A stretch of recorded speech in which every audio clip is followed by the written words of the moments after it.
Kjo është pjesë e fundit e trajnimit, Google Form apo Microsoft Form.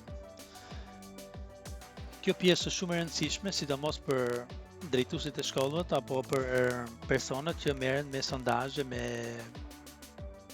gjërat e tjera dhe kanë nevojë don që të përgjigjen në mënyrë automatike personat që janë të interesuar.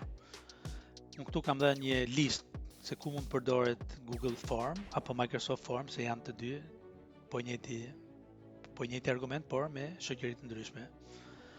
Për të kryer pyetësor apo formë online, sondazhe, tekste, kuize, regjistrime dhe aplikime, mbledhje dënësh apo porosia së kërkesës të brendshme nëpër shkolla, biznes apo shoqata. Neve na intereson në mënyrë të veçantë për regjistrimet dhe aplikimet. Meqenëse se jemi në fillimin e vitit të ri shkollor, duke bërë regjistrimin online me Google Forms,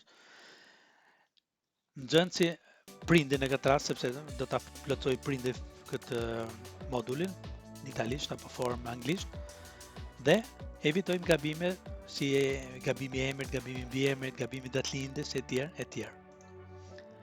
Për të marrë Google Form apo moduli, mjafton të shkojmë tek Google dhe shkojmë tek këto 9 pikat lart djathtas. Zgjedhim form apo moduli, siç e thash në italisht, dhe i themi blank form, pra më shto një form të bardhë, boshe.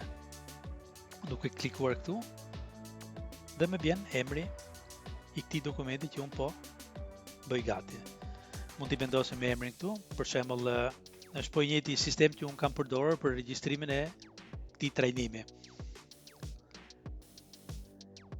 Këtu vendosim pyetjen dhe këtu mund vendosim përgjigjen. Kjo përgjigje vjen nga personat që bëjnë plotësimin e këtij pyetësori. Mund të jetë një plotësim i shkurtër, mund të jetë një paragraf, mund të bëjmë edhe një zgjedhje multi choice. Okej, për shembull zgjedh argumentin 1 2 3 4 dhe personi kur e plotson zgjedh pastaj atë që intereson. Apo mund të jetë një checkbox, për shembull, jeni dakord për këtë pikë 1 2 3 4 edhe kliko duke bërë checkbox. Etj. Mund vendosim datën, për shembull, nëse kemi një datëlindje, i themi që personi duhet të shkruajë në formën e një date dhe jo në një tekst normal, sepse kështu evitojmë edhe gabimet. Dhe nëse shtypim pulsantin required, do thotë që është i detyruar personit përgjigjet, se përndryshe nuk e bën dot plotësimin e formës. Dhe mbasi bëjmë gjithë hapësirat, i themi publish. Në momentin që ne publikojmë, ne marrim një link. Dhe linkun pastaj ja dërgojmë të tjerëve për plotësim, siç e kam bërë për shembull kur bëra aplikimin për këtë leksion falas, edhe dërgova linkun të gjithëve, pra ishte link publik edhe kush dëshiroi e plotësoi dhe automatikisht pastaj unë i kontaktova për leksionin.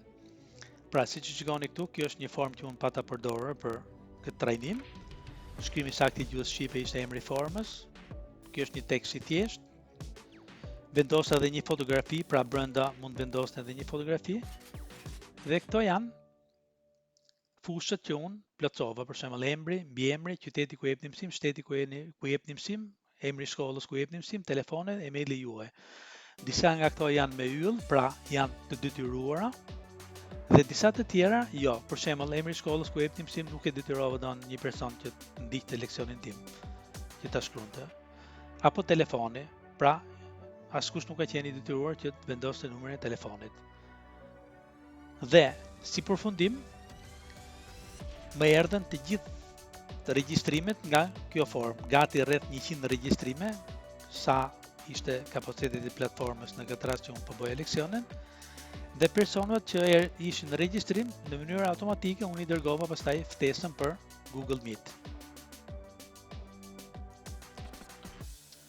Këto leksione do t'i gjeni edhe tek faqja e shkollës shqipe, Skanderbeg Fare në Itali, ku ne, siç u thash, jemi gati për fillimin e vitit të ri shkollor, por mund edhe të më shkruani privatisht në emailin tim personal durimlika@gmail.com, më gjeni në Facebook apo tek kompania ime Alba Computer.